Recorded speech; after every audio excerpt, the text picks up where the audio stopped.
Hey, I'm Jay Kumar, the BassBlaster, and this is your Abu Garcia REVO Top 5 Tips, Techniques, and Trends of the Month. Number 1. All right, the number 1 technique in the top tournament trails last year was the Jighead Minnow. Why am I not surprised? Well, I doubt anyone would be surprised because it looks like 2024 is the last year of unrestrained forward-facing sonar use on the top tours. Anyhow, here's the actual stats put together by our AI, Brian. Thank you, Brian. Hey, stop crashing my video, Stewie. Okay, here's what it looked like. No speculation here. These are the actual stats of what the top 10 finishers fished on the top trails in 2024. Now, what you see there is the forward-facing sonar assisted Jighead Minnow was by far the number 1 technique on the top trails, especially in the AAA level opens and invitationals.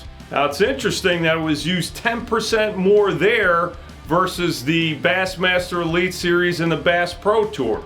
What does it mean? Well, my 2 cents is it means that if you fished in 2024, the last year will probably see unrestrained use of forward-facing sonar on the top tours, and you fished one of those top tours, meaning you were fishing high-stakes tournaments for a living, then you had to use forward-facing sonar with the Jighead Minnow to finish high on average. Now, what will this season be like? I'm not sure, but if you're sick of the Jighead Minnow, you need to fight the powers that be.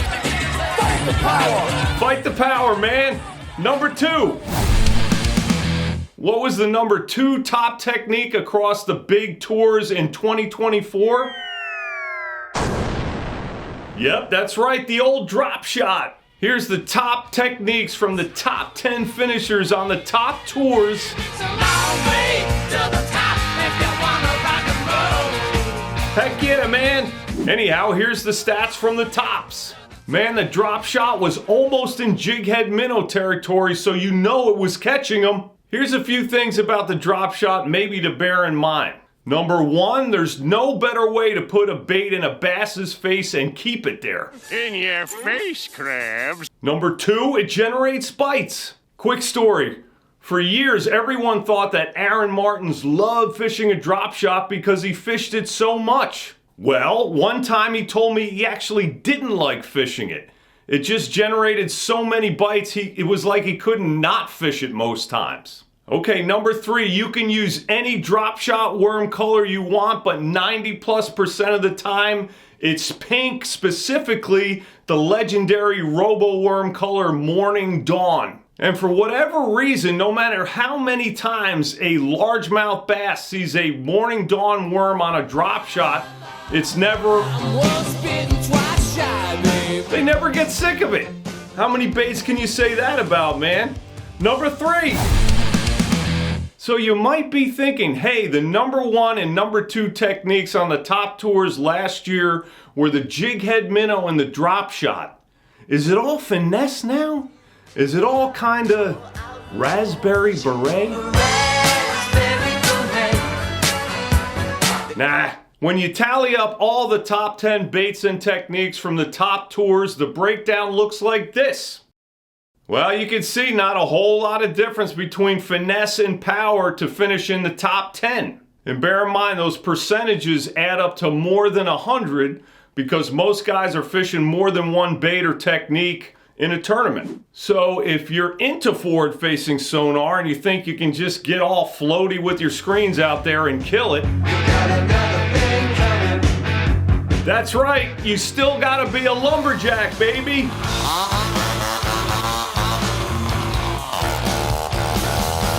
Man, shout out to that band Jackal for what has to be the only chainsaw guitar solo in music history. Number 4. What happened in 2024? Fuzziness of vision.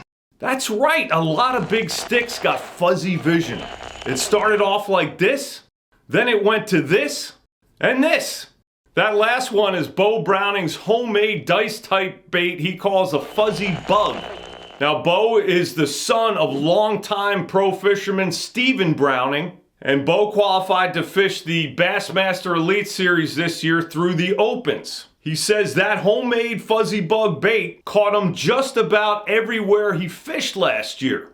Now, he made it by cutting up a green pumpkin Z-Man Mag Fatties stick worm, and of course threading some skirt scrands. And of course threading some skirt strands in it. Now he says that buoyant floating Z-Man Elastec plastic makes that sucker.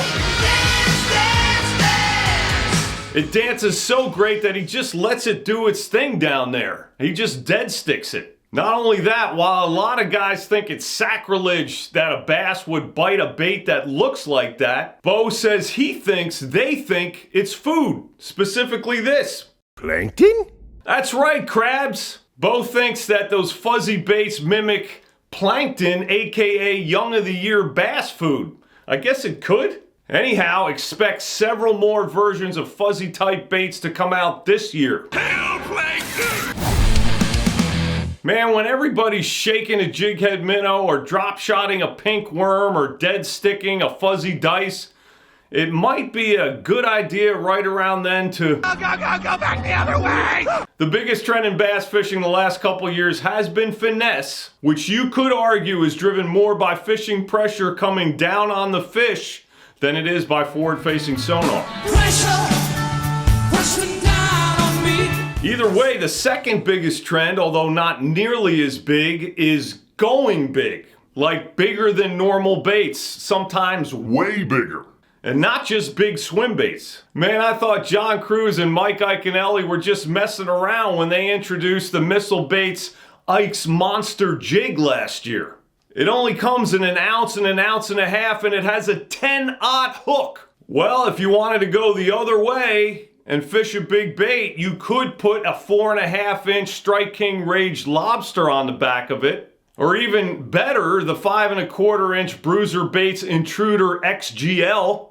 But the best thing for it might be the 7-inch Brains Baits Giant Craw. Look at that thing. To my knowledge, that's the biggest soft plastic crawfish / lobster bait on the planet.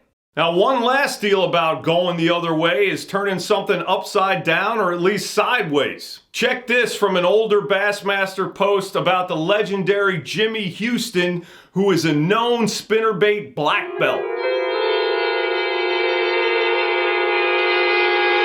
Now, Jimmy says he fishes a 1-ounce spinnerbait even way up shallow, and what he does different is he switches the Colorado and willow leaf blades around like such. Now, if you're doubting, Jimmy's caught more bass than most of us put together, so just beware that going way the other way from finesse just might give you...